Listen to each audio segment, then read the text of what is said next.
एक अधूरी क्लास हमेशा अधूरी जानकारी देती है, इसलिए क्लास को अंत तक देखें।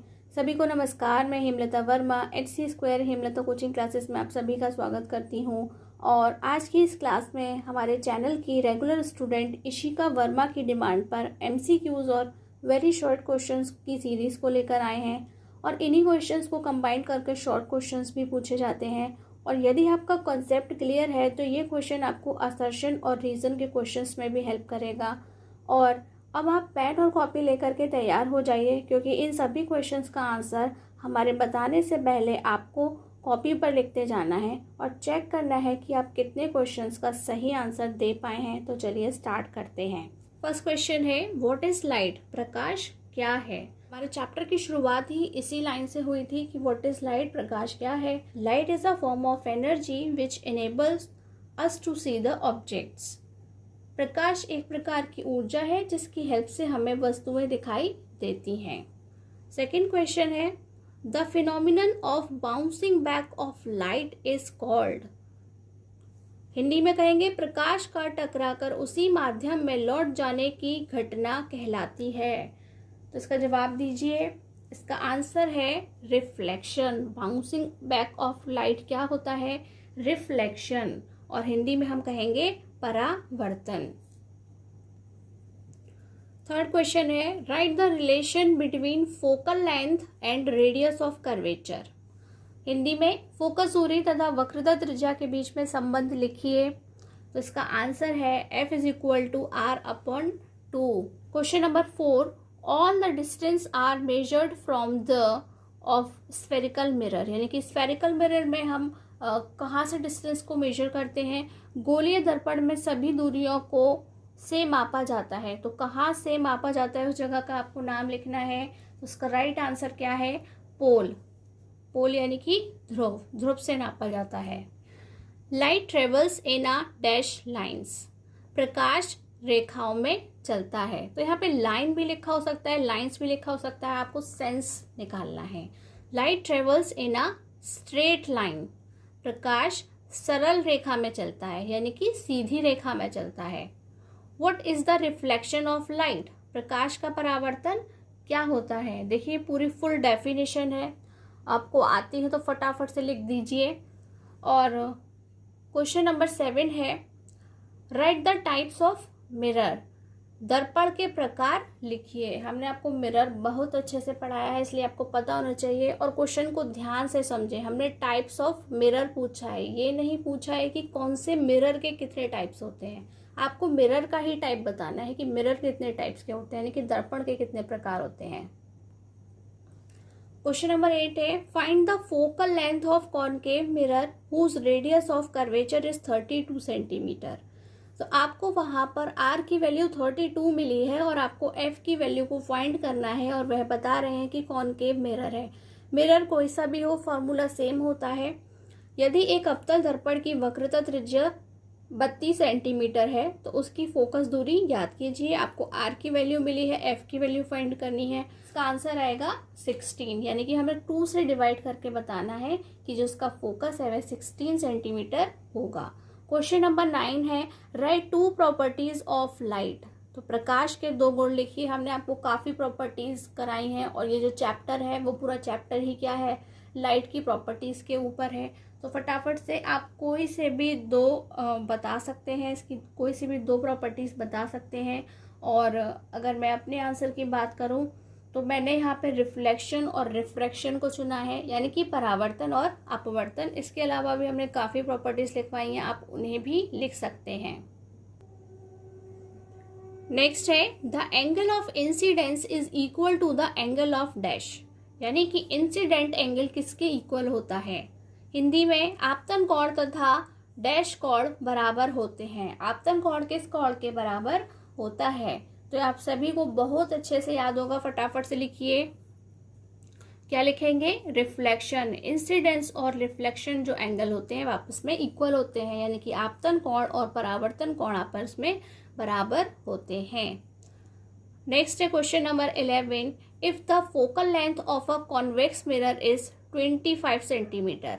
इस बार आपको फोकल लेंथ यानी कि F की वैल्यू मिली है। What is its radius of curvature. और वह आपसे रेडियस ऑफ कर्वेचर यानी कि आर की वैल्यू पूछ रहे हैं, वही आपको बतानी है। यदि एक उत्तल दर्पण की फोकस दूरी 25 सेंटीमीटर है, उसकी वक्रता त्रिज्या कितनी होगी? एफ की वैल्यू मिली है, आर की फाइंड कर दीजिए। रिलेशन आपके पास में है दोनों के बीच का, 50 सेंटीमीटर आएगा। वही फॉर्मूले के अंदर आपको इसे अप्लाई करना है। और question number 12, state the relation between objects distance, image distance and focal length of a spherical mirror. तो वह आपसे पूछ रहा है कि गोलीय दर्पण की फोकस दूरी, वस्तु की दूरी तथा प्रतिबिंब की दूरी में संबंध ज्ञात कीजिए। इसका आंसर क्या है? 1/f is equal to 1/v plus 1/u, where f क्या है? फोकल लेंथ यानी कि फोकस दूरी, v क्या है? हमारे इमेज डिस्टेंस यानी कि प्रतिबिंब की दूरी, और u क्या है? ऑब्जेक्ट डिस्टेंस यानी कि वस्तु की दूरी। Next question number 13, what is the speed of light in vacuum, यानी कि निर्वात में प्रकाश की चाल कितनी है। अगर वह वैक्यूम नहीं लिखता है, अगर सिर्फ पूछता है आपसे what is the speed of light, तब भी इसका सेम ही आपको आंसर लिखना है जो आप वैक्यूम के लिए लिखेंगे। तो इसका आंसर क्या है? प्रकाश की चाल कितनी होती है? तो आप कहेंगे 3 × 10⁸ मीटर पर second. Question number 14, a ray of light is incident on a plane mirror at an angle of 30 degree, यानी कि एक इंसिडेंस एंगल है, वह कितने डिग्री का एंगल बना रहा है? 30 डिग्री का। What is the angle of reflection, तो रिफ्लेक्शन का जो एंगल है वह क्या होगा? प्रकाश की किरण समतल दर्पण पर 30 डिग्री के कोण पर आपतित होती है, परावर्तन कोण का मान क्या होगा? अब तक तो आपने इसका रिप्लाई लिख भी लिया होगा, और वह क्या होगा? Angle I is equal to angle R, it means वह भी कितना होगा? आप कहेंगे वही भी 30 डिग्री ही होगा। नेक्स्ट क्वेश्चन है, what is the spherical mirror. Spherical mirror क्या होते हैं? हमने आपको डेफिनेशन लिखवाई है। Right the types of spherical mirror, और आपको स्फेरिकल मिरर्स के ही टाइप लिखने हैं। और दोनों ही जो क्वेश्चन है आप उन्हें ध्यान से करेंगे, जहां हमने मिरर के टाइप्स पूछे हैं और यहाँ हमने स्फेरिकल मिरर्स के टाइप पूछे हैं, यानी कि गोलीय दर्पण किसे कहते हैं और उनके प्रकार लिखिए। तो light can pass through a dash medium, यानी कि जो लाइट है कहाँ से गुजर सकती है? प्रकाश माध्यम में से गुजर सकता है। किस मीडियम में से वह गुजर सकता है? तो इसका सही आंसर क्या है? ट्रांसपेरेंट, यानी कि पारदर्शी। लाइट केवल पारदर्शी माध्यम से यानी कि ट्रांसपेरेंट मीडियम से ही जा सकता है। जैसे कि आपको पता है क्या है, एयर ट्रांसपेरेंट है, सभी में होती है। वाटर क्या है? ट्रांसपेरेंट है। Question number 17, a ray of light is incident normally on a plane mirror, यानी कि एक इंसिडेंट रे जो है वह नॉर्मल पे जाके पड़ती है। नॉर्मल जानते हैं ना, एक नॉर्मल क्या होता है? एक सीधी, ये हमारा मिरर है, और ये क्या होता है? नॉर्मल। लेकिन वैसे तो इधर से चल के आती है, लेकिन इस बार नॉर्मल से चलकर जा रही है, इसी डायरेक्शन से चलकर जा रही है, सीधी सीधी। What will be the angle of incidence and angle of reflection, तो आपसे पूछ रहे हैं कि जो हमारा इंसिडेंट एंगल है और जो रिफ्लेक्शन एंगल है वह कितने डिग्री का होगा। एक प्रकाश की किरण समतल दर्पण पर अभिलंबवत पड़ती है। अभिलंबवत यानी कि अभिलंब के ऊपर ही चली जाती है, तो आपतन कोण और परावर्तन कोण का मान क्या होगा? देखिए, एग्जाम में जरूरी नहीं है आपसे दोनों एक साथ पूछे जाएं, वह कोई सा भी एक एंगल आपसे पूछ सकता है, लेकिन दोनों का रिप्लाई ही क्या है? बिल्कुल सेम है, इसलिए हमने एक बार में ही कंबाइन करके आपसे पूछ लिया है। तो आपको क्या करना है, जब कोई बिल्कुल सीधी पड़ती है हमारे नॉर्मल यानी कि अभिलंब के ऊपर ही, तो वहाँ पे क्या होता है? Angle I is equal to angle R, और वो भी कितना होता है? 0 डिग्री का होता है, यानी कि वहाँ पे कोई एक तिरछी रेखा आई ही नहीं थी जिनके बीच में हम कोई किसी भी डिग्री का एंगल बना सकें। तो इसका आंसर आपको क्या लिखना है? 0 डिग्री लिखना है। नेक्स्ट क्वेश्चन है, define real image with example, यानी कि वास्तविक प्रतिबिंब को उदाहरण सहित परिभाषित कीजिए। ये हमने आपको लिखवाया नहीं था, लेकिन पढ़ाते समय काफ़ी डिस्कस किया था, एग्जाम्पल भी बताया था, और रियल इमेजेस क्या होती हैं वह भी बताया था, लेकिन आपको लिखकर नहीं दिखाया था। तो आप उसे अपनी लैंग्वेज में डिस्क्राइब कीजिए, और इस क्लास के अंत में हम आपको उसकी डेफिनेशन आज ही बता देंगे। क्वेश्चन नंबर 19, यदि आप इतनी जल्दी अपने आंसर का रिप्लाई नहीं कर पा रहे हैं तो आप एक क्वेश्चन पढ़ने के बाद में इस क्लास को पॉज कीजिए, यानी कि वीडियो को पॉज पर रखिए, आंसर लिखिए और उसके बाद वापस उसे चालू कीजिए। What is the ratio of the height of an image to the height of an object known as, यानी कि जो हमारी इमेज होती है उसकी हाइट और हमारे ऑब्जेक्ट की हाइट का रेशियो को हम किस नाम से जानते हैं। प्रतिबिंब की ऊंचाई तथा वस्तु की ऊंचाई के अनुपात को क्या कहते हैं। बहुत ही क्लियरली इसमें लिखा है, तो इसका जवाब क्या है। इसका जवाब है मैग्निफिकेशन, यानी कि रेखीय आवर्धन। हिंदी में आवर्धन या रेखीय आवर्धन दोनों ही नाम से जाना जाता है और इंग्लिश में इसका एक ही नाम है मैग्निफिकेशन। क्वेश्चन नंबर 20 है, what type of image are formed by a concave mirror, यानी कि कॉनकेव मिरर में जो इमेज बनती है वह कैसी होती है। अवतल दर्पण द्वारा बना हुआ प्रतिबिंब कैसा होता है। रियल एंड इन्वर्टेड, यानी कि वास्तविक और उल्टा प्रतिबिंब बनाती है। Question number 21, what is the speed of light in glass. तो आपको बताना है कि ग्लास में जो हमारा लाइट है उसकी स्पीड कितनी होती है। तो इसका सही आंसर क्या है, 2 × 10⁸ मीटर पर सेकेंड। क्वेश्चन नंबर 22 है, where is the image formed in plane mirror. तो प्लेन मिरर के अंदर हमारी इमेज कहाँ पर बनती है। समतल दर्पण में प्रतिबिंब कहाँ पर बनता है। क्या है, बिहाइंड द मिरर, यानी कि दर्पण के पीछे।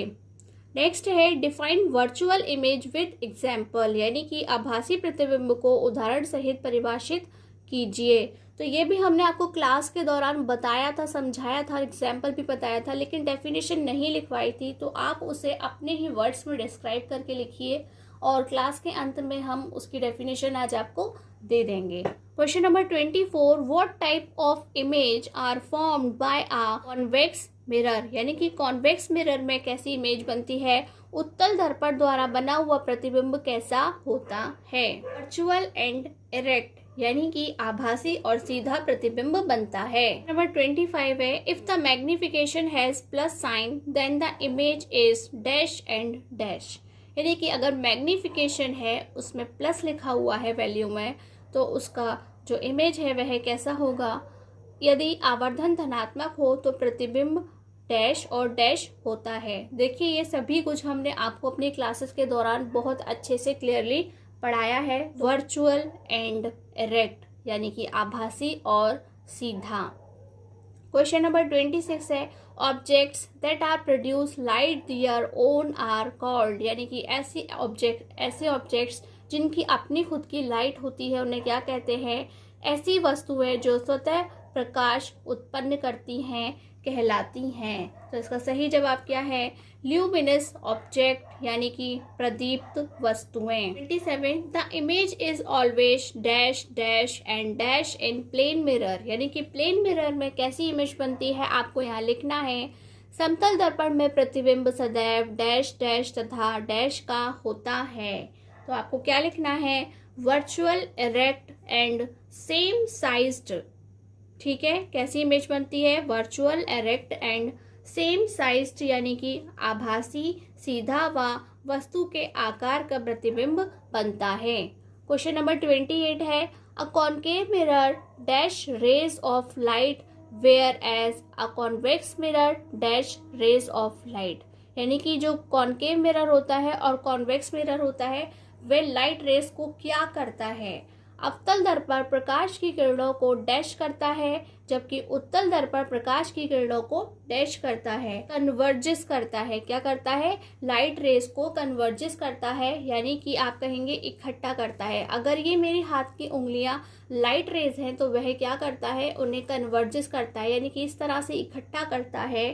या और हिंदी में कहते हैं हम इसे अभिसरित। अभिसरित करने का मतलब क्या है, इस तरह से इकट्ठा करता है एक पॉइंट पर।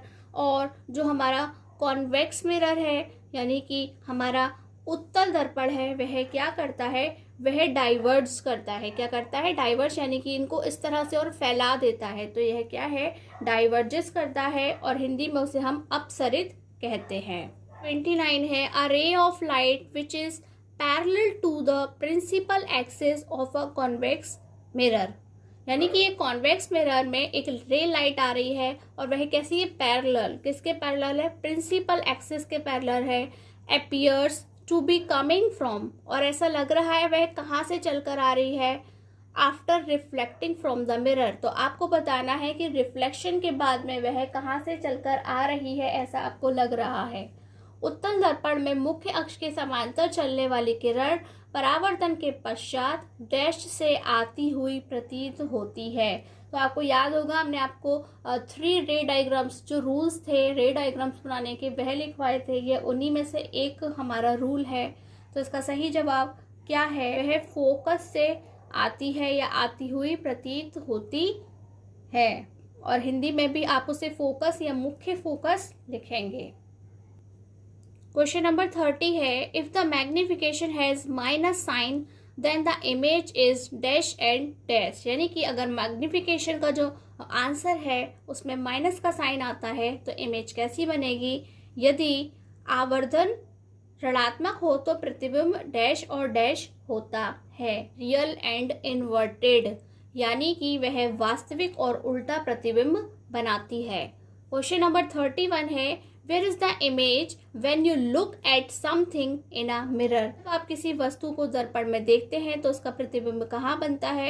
यानी कि आपको बताना है कि जब आप अपने आप को मिरर में यानी कि दर्पण में यानी कि घर में लगे शीशे में अपने आप को देखते हैं तो उसकी इमेज कहाँ पर बनती है। तो आप क्या कहेंगे, at the back side of mirror, यानी कि बिहाइंड द मिरर, दर्पण के पीछे बनती है। Question number 32, for what position of an object a concave mirror forms a real image equal inside the object। तो आपसे वह पूछ रहा है किसी वस्तु को अवतल दर्पण के सामने कहाँ रखा जाए कि वस्तु का वास्तविक बराबर प्रतिबिंब प्राप्त हो। एट सी, यानी कि वह सेंटर ऑफ कर्वेचर पर कहाँ बनती है, हमारे वक्रता केंद्र पर जब हम कोई वस्तु रखते हैं तो वह बिल्कुल बराबर साइज की मिलती है। Next question number 33, which mirror always produces a virtual erect and diminished image of an object. कौन सा दर्पण किसी वस्तु का सदैव और आभासी, सीधा तथा छोटा प्रतिबिंब बनाता है। कॉन्वेक्स मिरर है, क्या है, उत्तल दर्पण है। आपको याद होगा कि हमने वहां पर केवल 2 केसेस करके दिखाए थे, जब वह बहुत दूर था और जब हम उसे थोड़ा पास ले आते हैं।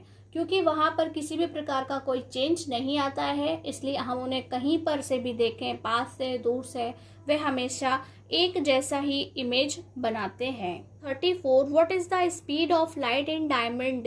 यानी कि हीरे में प्रकाश की चाल कितनी होती है। 1.25 इंटू 10⁸ मीटर पर सेकेंड होती है। What happens when a ray of light falls normally and perpendicularly on the surface of plane mirror।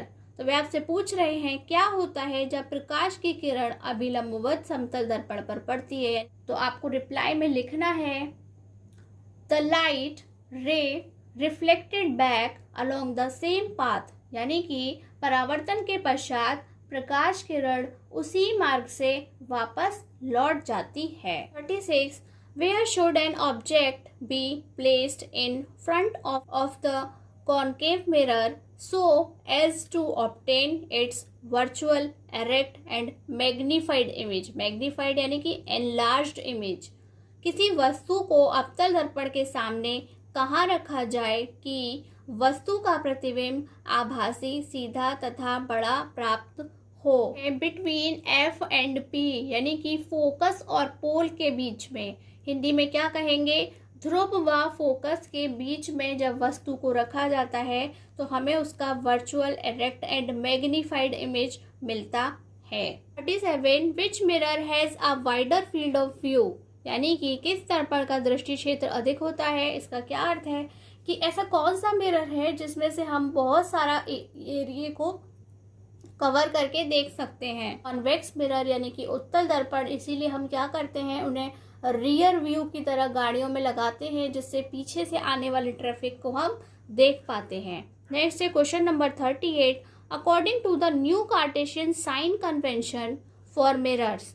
What sign has been given to focal length of a concave mirror, a convex mirror? तो आपको पूछ रहे हैं कि अगर एक concave mirror है तो वहाँ पर फोकल लेंथ यानी कि जो एफ की वैल्यू है वह कैसे साइन के साथ होगी, पॉजिटिव होगी या नेगेटिव होगी, और कॉन्वेक्स मिरर में कैसी होगी। इसी के साथ हिंदी में कहते हैं दर्पण के लिए नई कार्तीय चिन्ह परिपाटी के अनुसार फोकस दूरी के लिए क्या चिन्ह होना चाहिए। कब? जब वह अवतल दर्पण हो या उत्तल दर्पण हो। जब हमारे पास में कॉनकेव मिरर होता है यानी कि अवतल दर्पण होता है तो वहाँ पे क्या होता है, माइनस का साइन आता है। कौन सा? माइनस है। हिंदी में क्या कहेंगे, ऋणात्मक चिन्ह आता है। और जब वह कॉन्वेक्स मिरर होता है तो वहाँ पर प्लस का साइन आता है, ऋणात्मक चिन्ह आता है। क्वेश्चन नंबर 39 है, light can not pass through an dash medium, Prakash dash माध्यम में से नहीं गुजर सकता है।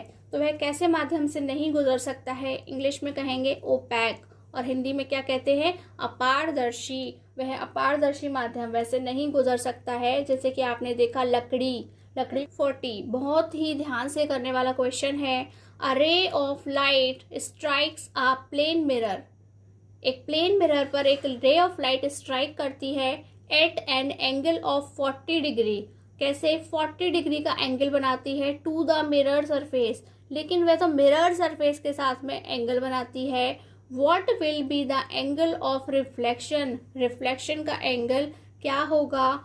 एक प्रकाश की किरण समतल दर्पण से टकराकर दर्पण की सतह के साथ 40 डिग्री का कोण बनाती है, परावर्तन कोण का मान क्या होगा। है ये हमारा मिरर यानी कि दर्पण है, ये हमारा अभिलंब यानी कि नॉर्मल है, और जो एंगल है वो ये 40 डिग्री है। मिरर सरफेस के साथ बनने वाला एंगल 40 डिग्री आपको मिला है, और आपसे रिफ्लेक्शन एंगल यानी कि ये वाला पूछा है। तो यदि आपको ये वाला पता होगा तभी तो आप कहेंगे angle i is equal to angle r. तो आपको क्या करना है, 90 में से माइनस करना है। 90 डिग्री माइनस 40 डिग्री क्या होता है, तो वह 50 डिग्री होता है। यदि आई की वैल्यू 50 है तो आर की वैल्यू भी क्या होगी, 50 डिग्री होगी। यानी कि परावर्तन कोण रिफ्लेक्शन एंगल क्या है, 50 डिग्री होगा। 41 है, for what position of an object a concave mirror forms an inverted magnified and real image. तो वह पूछ रहा है किसी वस्तु को अवतल दर्पण के सामने किस स्थिति में रखा जाए कि वस्तु का प्रतिबिंब उल्टा, बड़ा तथा वास्तविक बन सके। बिटवीन C एंड F यानी कि सेंटर ऑफ कर्वेचर और फोकस के बीच में रखने पर, हिंदी में कहेंगे फोकस तथा वक्रता केंद्र के बीच में वस्तु को रखने पर। 42, if you want to see an enlarged यानी कि magnified image of your face, what mirror will you use. तो आप कौन सा मिरर इस्तेमाल करेंगे। यदि आप अपने मुंह का बड़ा प्रतिबिंब देखना चाहते हैं तो किस दर्पण का उपयोग करेंगे। कॉनकेव यानी कि अवतल दर्पण का इस्तेमाल हम करेंगे। क्वेश्चन नंबर 43 है, what is the nature of a mirror having a focal length of this and this, यानी कि +10 मिली है, -10 मिली है, और आपसे पूछ रहे हैं कि बताइए वह कौन सा मिरर होगा। वह कौन सा दर्पण है जिसकी फोकस दूरी है प्लस के 10 सेंटीमीटर और माइनस के 10 सेंटीमीटर। तो जो प्लस के 10 सेंटीमीटर है वह कैसे होंगे, वह कॉन्वेक्स होगा यानी कि उत्तल दर्पण होगा, और जो माइनस के 10 मिले हैं वह कौन सा होगा, कॉनकेव मिरर होगा यानी कि अवतल दर्पण होगा। 44, which property of light makes a pencil cast a shadow when it is held in front of light source. तो वे आपसे पूछ रहे हैं प्रकाश के किस गुण के कारण पेंसिल को प्रकाश स्रोत के सामने रखने पर उसकी छाया पड़ जाती है।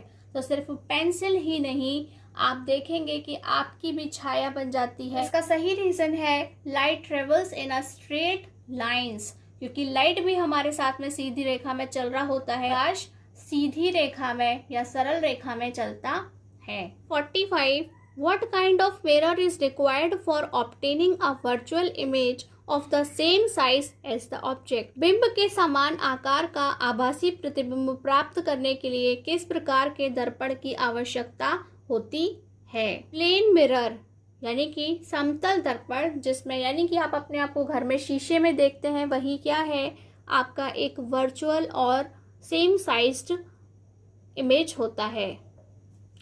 क्वेश्चन नंबर 46 है, if an object is placed at the focus of a concave mirror, यानी कि एक कॉनकेव मिरर के फोकस पे किसी ऑब्जेक्ट को रख दिया गया है, where is the image formed, तो उसकी इमेज कहाँ पर बनती है।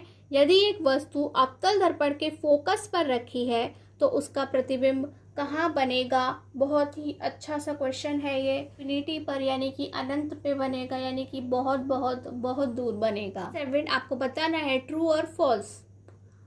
आ diverging mirror is used as a rear view mirror, तो वह पूछ रहा है कि जो रियर व्यू मिरर्स होते हैं क्या वे डाइवर्जिंग मिरर्स होते हैं। सत्य या असत्य, एक अपसरित दर्पण को पश्च दृष्टि दर्पण के तौर पर प्रयोग किया जाता है। पश्च दृष्टि यानी कि जिसमें से हमें पीछे का दिखाई दे, और हम पीछे का देखने के लिए ही क्या लगाते हैं, तो आप इसको क्या कहेंगे कि बिल्कुल सही बोल रहा है कि डाइवर्जिंग मिरर यानी कि अपसरित दर्पण को ही हम क्या कहते हैं, हम कॉन्वेक्स मिरर कहते हैं, उत्तल दर्पण कहते हैं। तो ये बिल्कुल ट्रू है, यानी कि इसका जवाब सत्य है। 48 है, व्हाट साइन पॉजिटिव और negative has been given to the fall on the Cartesian sign convention, किसके लिए, height of a real image, यानी कि अगर एक रियल इमेज बनती है तो उसके लिए कौन सा साइन आएगा, and height of a virtual image, और अगर वर्चुअल बनती है तो उसके लिए कैसा साइन आएगा। कार्तीय चिन्ह परिपाटी के अनुसार क्या चिन्ह होना चाहिए, वास्तविक प्रतिबिंब की ऊंचाई का और आभासी प्रतिबिंब की ऊंचाई का। तो जो हमारी रियल इमेज है, वास्तविक प्रतिबिंब है, वह हमेशा कैसा होता है, नेगेटिव होता है। क्या होता है, नेगेटिव होता है, यानी कि उसमें ऋणात्मक चिन्ह आता है। और जो हमारा वर्चुअल इमेज होता है उसके लिए हमेशा पॉजिटिव साइन आता है, यानी कि वह कैसा होता है, धनात्मक चिन्ह के साथ में आता है। नेक्स्ट क्वेश्चन है, what is the speed of light in air, तो वायु में प्रकाश की चाल कितनी होती है। तो बड़ा ही अच्छा सा क्वेश्चन है। देखिए एयर में जो होती है वह कितनी होती है, 2.99 इंटू 10⁸ मीटर पर सेकेंड। क्वेश्चन नंबर 50 है, what is the name of the phenomenon in which the right side of an object appears to be the left side of the image is in a plane mirror। तो वह आपसे पूछ रहा है उस घटना का नाम क्या है जिसमें किसी वस्तु का दायां भाग समतल दर्पण में प्रतिबिंब का बायां भाग प्रतीत होता है, यानी कि लेफ्ट का राइट और राइट का लेफ्ट हो जाता है। हम कहते हैं लेटरल इन्वर्जन, यानी कि पार्श्व उत्क्रमण इसे कहा जाता है। Next question number 51, if an object is placed at infinity in front of a concave mirror, यानी कि एक कॉनकेव मिरर के सामने एक हमारा ऑब्जेक्ट है, वह कहाँ रख दिया गया है, इन्फिनिटी पर रखा है। Where is the image formed, यदि एक अवतल दर्पण के सामने अनंत दूरी पर स्थित हो तो उसका प्रतिबिंब कहाँ पर बनेगा, फोकस पर बनेगा। 52 इम्पोर्टेंट क्वेश्चन है, if a driver has one convex and plane rear view mirror, यानी कि ड्राइवर के पास में दो रियर व्यू मिरर हैं, जिनमें से एक कॉन्वेक्स मिरर से बना हुआ है और दूसरा हमारा प्लेन मिरर से बना हुआ है। How would the images in each mirror appear different, तो वहाँ पर दोनों से बनने वाले जो इमेज हैं वे किस तरह से अलग अलग आपको दिखाई देंगे। यदि एक ड्राइवर के पास एक उत्तल पश्चदर्शी दर्पण तथा एक समतल पश्चदर्शी दर्पण लगा है, इन दोनों से बनने वाले प्रतिबिंब एक दूसरे से किस प्रकार अलग बनेंगे। In convex rear view image obtains smaller, यानी कि जो हम कॉन्वेक्स वाला मिरर यूज करेंगे उससे कैसी हमें इमेज मिलेगी, स्मॉलर मिलेगी। कि उत्तल दर्पण में आपको जो प्रतिबिंब मिलेगा वह छोटा होता है। And in plane rear view mirror image obtains same size, और जब आप उसे समतल दर्पण में देखेंगे तो उसका प्रतिबिंब समान आकार का मिलता है। 53 objects that do not produce light their own are called, ऐसी वस्तुएं जो स्वतः प्रकाश उत्पन्न नहीं करती हैं कहलाती हैं। तो उन्हें हम क्या कहते हैं? Non luminous object. क्या कहते हैं? नॉन ल्यूमिनस ऑब्जेक्ट्स कहते हैं, और हिंदी में हम उन्हें अदीप्त वस्तुएं कहते हैं।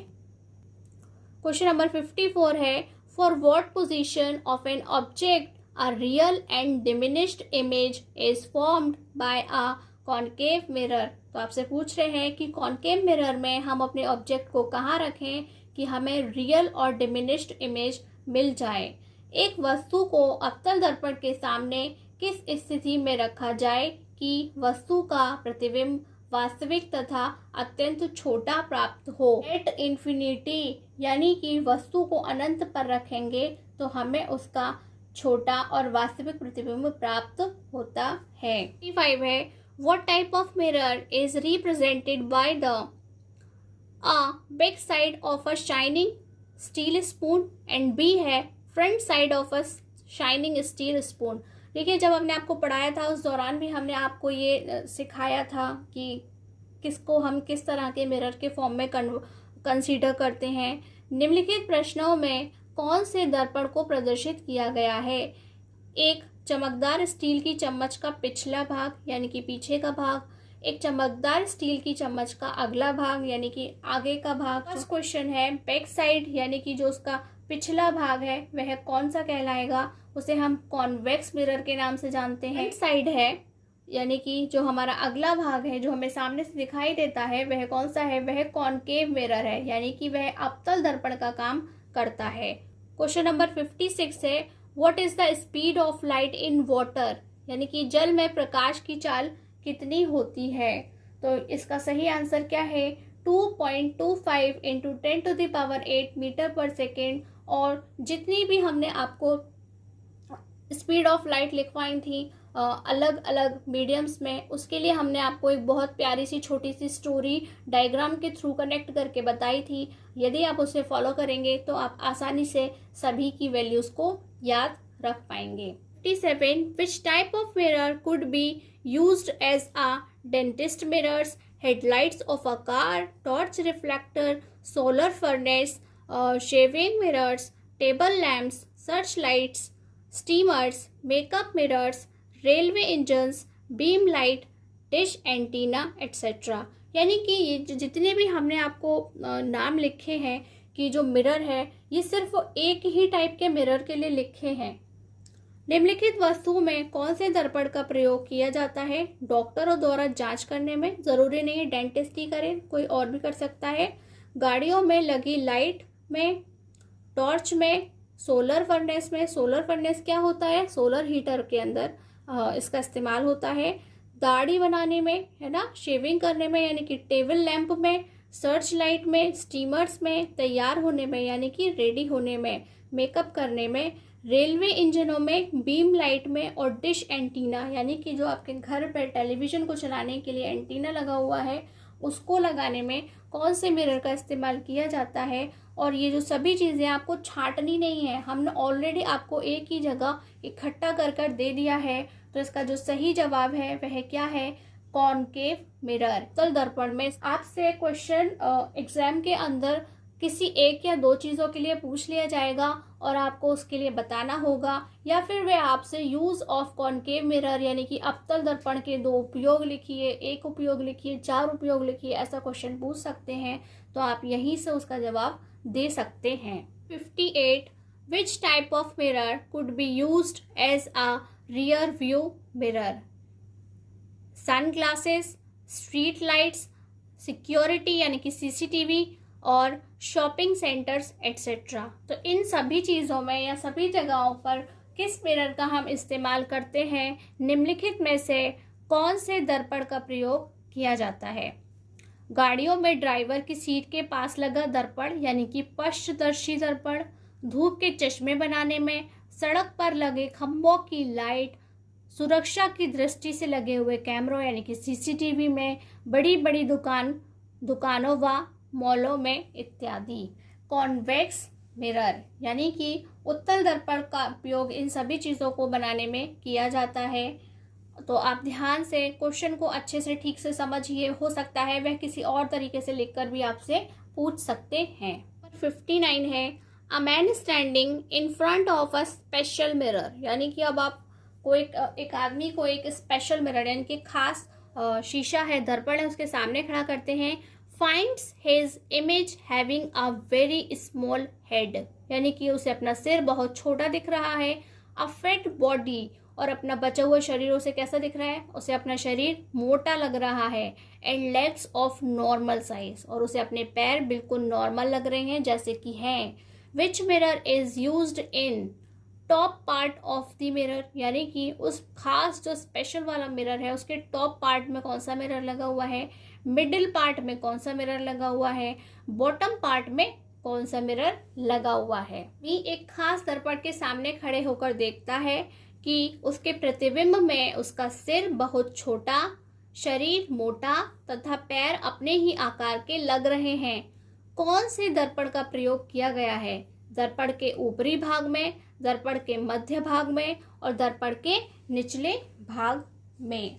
तो इसका सही जवाब क्या है कि जो दर्पण का ऊपरी भाग है यानी कि टॉप पार्ट है, वहां पर कॉन्वेक्स मिरर यानी कि उत्तल दर्पण का प्रयोग किया गया है, क्योंकि उसमें छोटे दिखाई देते हैं। और दर्पण के मध्य भाग में यानी कि मिडिल पार्ट ऑफ मिरर में क्या लगा हुआ है, कॉनकेव मिरर लगा हुआ है, यानी कि अवतल दर्पण लगा हुआ है, क्योंकि वहां पर बहुत सारे वेरियस साइज बनते हैं जिसमें से एक बड़ा साइज भी बनता है, यानी कि हम वहाँ पे अपनी मैग्नीफाइड इमेज भी देख सकते हैं। एंड दर्पण के निचले भाग में यानी कि बॉटम पार्ट ऑफ मिरर, वहां पर उसे बिल्कुल सेम साइज का लगा, इसलिए क्या है, प्लेन मिरर में, यानी कि वहां पर समतल दर्पण लगा हुआ है। तो इस तरह से आपने देखा कि वह जो स्पेशल मिरर यानी कि जो खास दर्पण था वह 3 टाइप्स के मिरर्स को मिला करके बनाया गया था। 60 है, if an object is placed at a distance of 10 centimetre in front of a plane mirror, यानी कि एक ऑब्जेक्ट को प्लेन मिरर के सामने 10 सेंटीमीटर की डिस्टेंस में रखा गया है। How far would it be from its image, तो वह पूछ रहे हैं कि जो उसका इमेज बनेगा और जो ऑब्जेक्ट है उन दोनों के बीच की डिस्टेंस क्या होगी। यदि एक वस्तु समतल दर्पण के सामने 10 सेंटीमीटर पर स्थित है तो वस्तु से प्रतिबिंब तक की दूरी कितनी होगी। तो थोड़ा दिमाग लगाइए, यूज योर ब्रेन, और फिर इसका हमें जवाब दीजिए। तो हम इसका जवाब कैसे बनाएंगे, मान लीजिए यह क्या है, यह आपका मिरर है और आपको अच्छी तरह से पता है कि प्लेन मिरर में यदि आपका ऑब्जेक्ट यहाँ रखा है तो ठीक इतने ही पीछे उसका इमेज बनेगा, यानी कि यदि ये 10 सेंटीमीटर की डिस्टेंस है तो ये भी कितनी है, 10 सेंटीमीटर की डिस्टेंस ही है। तो यहाँ से यहाँ तक की जो डिस्टेंस है वह कितनी होगी, 10 + 10, यानी कि पहले ऑब्जेक्ट से मिरर तक की डिस्टेंस प्लस मिरर से इमेज तक की डिस्टेंस हमारी टोटल डिस्टेंस होगी। तो हमारा आंसर क्या होगा, 10 + 10 = 20 सेंटीमीटर, यानी कि वस्तु से प्रतिबिंब तक की दूरी कितनी होगी, 20 सेंटीमीटर होगी। अब आप अपनी रियल इमेज यानी कि वास्तविक प्रतिबिंब का एक स्क्रीनशॉट ले लीजिए, हमने आपको ऑलरेडी इसे समझाया हुआ है। और इसी तरह से एक स्क्रीनशॉट हमारी वर्चुअल इमेज यानी कि आभासी प्रतिबिंब क्या होता है उसका भी लीजिए, और उसके साथ साथ हमने दोनों के एग्जाम्पल्स भी आपको लिखवाए हैं। सो स्टूडेंट, आई होप आप सभी ने बहुत अच्छा परफॉर्म किया होगा और अब आप ईमानदारी से अपने स्कोर को कमेंट बॉक्स में लिख करके बताएंगे कि आपके 60 में से कितने मार्क्स आए हैं, यानी कि आपने 60 में से कितने क्वेश्चंस का सही रिप्लाई किया है आएंगे। और यदि ये क्लास आपको अच्छी लगी हो तो प्लीज़ हमारी इस क्लास को लाइक करें और हमें कमेंट करें कि यह आपको क्लास कैसी लगी या हमारा पढ़ाया हुआ आपको कैसा लगता है, आप हमें कमेंट करके बता सकते हैं। और हमारी इस क्लास को स्टूडेंट्स के साथ में शेयर करें, चैनल को सब्सक्राइब करें, बेल आइकन को प्रेस करें, जिससे आपके पास हमारी क्लास की नोटिफिकेशन तुरंत पहुंच सके। आज की क्लास में बस इतना ही। नमस्कार, धन्यवाद।